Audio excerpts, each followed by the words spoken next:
What's up YouTube, it's Billy Clint here, about to do a little discussion here. I'm hearing everything about Shaddolls are going to wreck the format, and yeah, I don't think that's the case. I really don't. But I also think that I need to have a discussion on this because some people don't know what to play against these guys or what to do. And so I went ahead and did some deck analysis, and I want to talk about Shaddoll's strengths and some of their weaknesses and some of the decks that you can possibly use against them in case you're having complications or troubles. So as we're looking at right now, that's El Shaddoll Winda.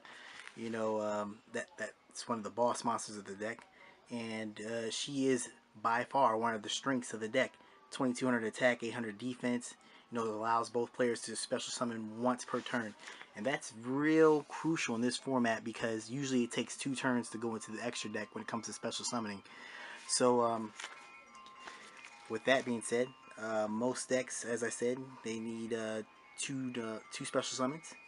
Winda, she can't be destroyed by card effects. So basically, basic card removal like Dark Hole or Mirror Force, or even our favorite thing, the hands that people use a lot. They just don't work. So you got to find different ways around Winda, because she can be a win condition on her own if you go ahead and protect her. Now, another thing about this is that basic cards like Black Horn of Heaven, they can't touch her because she is special summoned by a spell card. You usually have to use this card called Shaddoll Fusion to bring Winda out from the extra deck. Now, with that being said, another strong focus on Shaddolls is the extra deck, considering that they can use fusions, synchros, and XYZs. A lot of decks can't do that, which gives them more utility when it comes to more outs to certain problems. Now, Shaddoll Fusion, that's a card, that's the green card right there. It doesn't make you really minus when you think about it. You can, if your opponent has an XYZ or something special summon from the extra deck, you can take your monsters and pitch them to the graveyard, and usually when Shaddoll monsters go to the graveyard, they get effects off, along with if they're flipped.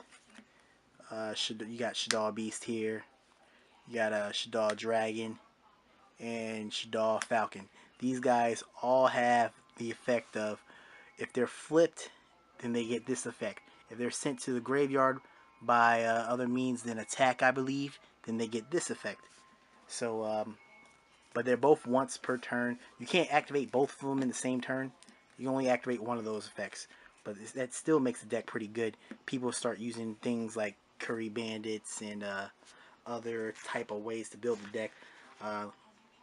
Reason why I haven't said too much about that, because that's another one of their strengths that I'm going to go into pretty soon. Another strength, as is what I was about to say, is versatility. There's different deck types per this type.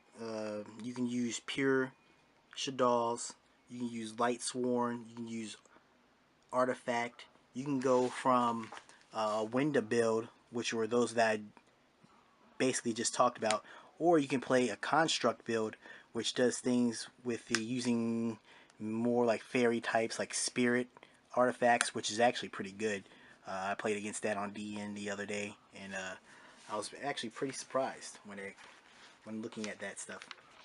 So, as a small recap, some of the strengths are with the power within the extra deck. Winda herself can be a win condition, considering she lets you and your opponent special summon once per turn. Also, you have the power that's in the extra decks with fusions, synchros, and XYZs. Shaddoll Fusion can't be taken lightly. The versatility of the deck, you can use different variants of it to throw your opponent off. Some of the weaknesses of this deck is it can lose very easily to the side deck. Everybody's been doing videos about what to side against these guys. Things like Shadow Imprisoning Mirror, Curse of the Forbidden Seal, Diffusion, Debunks. A lot of these cards either make it to where you can't play Yu-Gi-Oh! Or they do things like bounce this guy back from the field to your hand or to the extra deck, because that's a main thing with this deck. You can't destroy the monsters, because when they go to the graveyard they get effects. So what you gotta do is either do things like Compulse or Dimensional Prison, remove them from the field without sending them to the graveyard. That's one of the ways you can beat these guys. Another one of the weaknesses, the deck can be too fast, too furious. Sometimes, usually like in Dragon format, that was the case. That's actually a good thing. But with this deck, it loses resources too fast that way. As we all know, the resources are limited. So once you expend your resources with this deck, you basically lose. The deck itself, it's pretty decent. I personally think the pure deck the pure Shaddolls is the best way to go. But a real big weakness with these guys is it's TCG, guys. It's not OCG. You don't have two Dark Arm Dragons. You don't have Pot of Avarice. Yeah, there's certain things that this deck lacks in the TCG versus the OCG, and that makes it to where the main deck's power boss monsters are also very limited. This deck doesn't really have a boss monster. If you play like the pure build or something. With that being said, it struggles with big monsters on board. But then again, if you can establish a board before your opponent decides to pick up tempo, then you can make the game real hard for them. With that being said, also there's one more weakness, I believe. The trap count. The trap count's pretty low. So responding to your opponent's plays is real important in the game of Yu-Gi-Oh! As you see, a lot of the decks nowadays run 12, 15 traps. A lot of whether it's like trap stunning stuff or deprisoning stuff. This deck, I haven't seen too many builds do a lot of have a lot of traps. Therefore, it lacks in that department. Basically, I feel like if you want to win with this, you need to play it kind of like Eagle Swarms. You got your boss monster, protect your boss monster. You should do fine. But with this, I'm going ahead and get into a small discussion about what decks I see giving this deck a run for its money. Because if you look at it, you look at the weaknesses and the strengths of this deck, you can pick several decks out in TCG land that'll do pretty well against these guys. And with that being said, I'm going to go ahead and go into some of them. Constellars and Evil Swarms.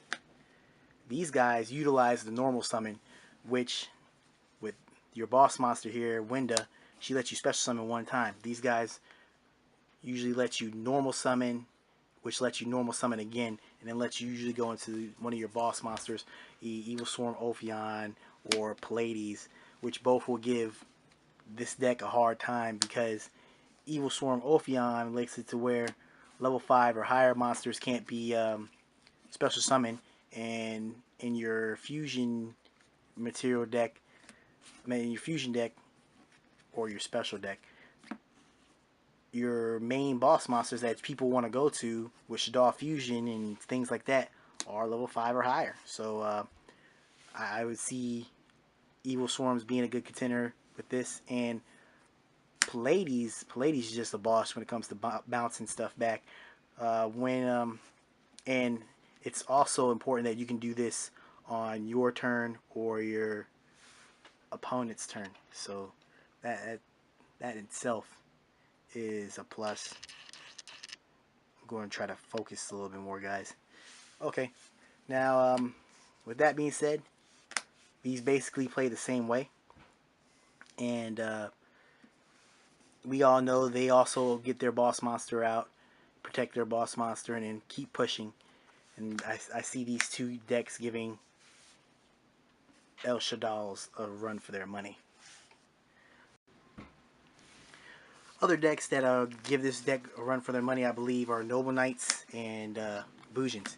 Now, Noble Knights, they have a shitload of swords they can put on one guy, and after they do that, then you can hit them with the Kaiser Coliseum, and after that, it's pretty much uphill battle.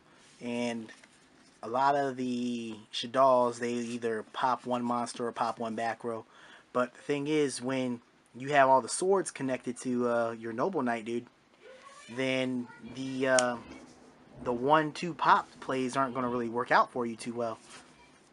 Your Bujins, they basically play Kaiser Coliseum, protect the Yamato. Yamato sends stuff to the graveyard to protect itself, and you go ahead and try to hit them with a lizard or a what's the other guy? Lizard or dragon play. I know one of them destroys monsters. Yamato just removes something from the graveyard, protect itself, and it's hard to already get over Yamato with something in the extra deck because, hey, he can drop Crane on you, and when they drop Crane on you, hey, your monster's going bye bye. Now, I would say play old school Yamato, triple Kaiser, so that nobody can get over your monster count, and with that, hey, it's pretty much a slow game. One thing you know about, well, one thing, I don't know if I mentioned this earlier, but with the Too Fast, Too Furious for Shaddolls, their grind game isn't all that good. So these two decks are no to grind, and if you can outlast the initial pushes and stuff of Shaddolls, you'll be pretty set. Alright, my next decks I'm going to talk about are two that aren't really getting too much play right now, but if you look at it, I'll explain why these decks can do pretty good against the Shaddolls. First off is Spellbooks. As we know, Shaddoll Winda lets you, a lot of the discussion is around Winda. As you see, she's pretty much the main boss of the deck of Shaddolls. But the effect to special summon once per turn, they can get their spellbooks can get their boss monster out just because by revealing 3 spellbooks. And there you go, High Priestess is out, and High Priestess attack is over Winda's attack, which usually is going to be the monster that's on board when you're facing Shaddolls. And then you can go ahead and try to hit it with a trap, but then they have the spell card that lets it to where the spellcaster is unaffected by traps. And then, hey, they can protect their High Priestess and go for pushes whenever they need to. And as we know, guys, Fate is a card. Fate is still a card. That's why it's at 1. Fate banishing stuff and then recycle. You can banish it again. Fate's just too good. Spellbooks with Fate. As long as you, I honestly think you play the Justice build. You got to play the Justice build in this format. Then you would do pretty good with yourself. And they can utilize cards like Wing Blast that bounces stuff to the top of the deck, D-Prisons and stuff like that. And I believe you play conservative with spellbooks, you would do fine. And last deck I'm going to talk about are Monarchs. Monarchs, they only use you can do Frog Monarchs, you can do Ghost Trick Monarchs. There's different variants of Monarchs, but Monarchs, when it comes to putting stuff on top of the deck, banishing stuff, they can play vanities in their decks. Lets you or your opponent is not special summoning shit, but or it's your opponent. It's one of the two. But regardless, Monarchs have all them effects, and there's new cards in the new set. As you see, I bought a bunch of these guys, but they have cards in the new set that let you tribute your opponent's monsters for fodder, and it's not like a soul exchange to where your opponent can't attack that turn, which is also a plus. I'm thinking about playing Monarchs this format because I think they'll do damn good. Damn good. Here it is, the Monarch Stormforth. once So once during this turn, if you attribute a monster you control for a tribute summon, you contribute one monster your opponent controls as if you controlled it. You can only activate one Monarch Storm Forth per turn. During the turn you activate this card, you cannot special summon monsters from the extra deck. I've noticed some some Shaddoll players are actually using these, but as for beast plays, and I can understand the logic behind it, but that's if you're playing more. I think the pure build plays more than one beast. I know I'm not playing the pure build right now, even though I know for a fact the pure build is better. Um, Monarchs, they just have so many counter active plays, and I feel like that's how you have to play the game right now if you want to be on top. Um, there's some decks, Sack Swarms. Oh gosh, Sack Swarms get on my nerves. They just pile up the graveyard, and if you let them get the jump on you too fast, too furious, it's a wrap. But they're, how am I just gonna say this? They're the Monarchs. They're just beasts. I'm just gonna say it like that. They're just beasts. If you play them counteractive, I feel like will be a good deck to contend with on Shaddolls also. There are other decks out there, but my discussion only talks about these for right now. Um, if you have any other decks that you feel deserve an honorable mention, go ahead and post them in the freaking comments. I think that would be awesome. Give me some ideas and other decks that might you can use to contend when it comes to Shaddolls. Honorable mentions when it comes to side decks cards, because I know very many people have talked about this, so I'm just going to go ahead and shoot some off. Shadow and Prison Mirror, Debunk. You have Diffusion, which is actually rising up in price right now if you haven't noticed. You also have Curse of the Forbidden Seal. Grand Mole's a good tech when it comes to bouncing stuff back. It bounces about almost everything back.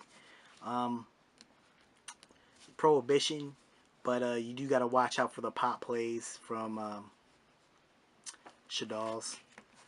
And there's other things too. But all in all, this is a small deck. I would say small deck discussion, but it took me about 15 to 18 minutes.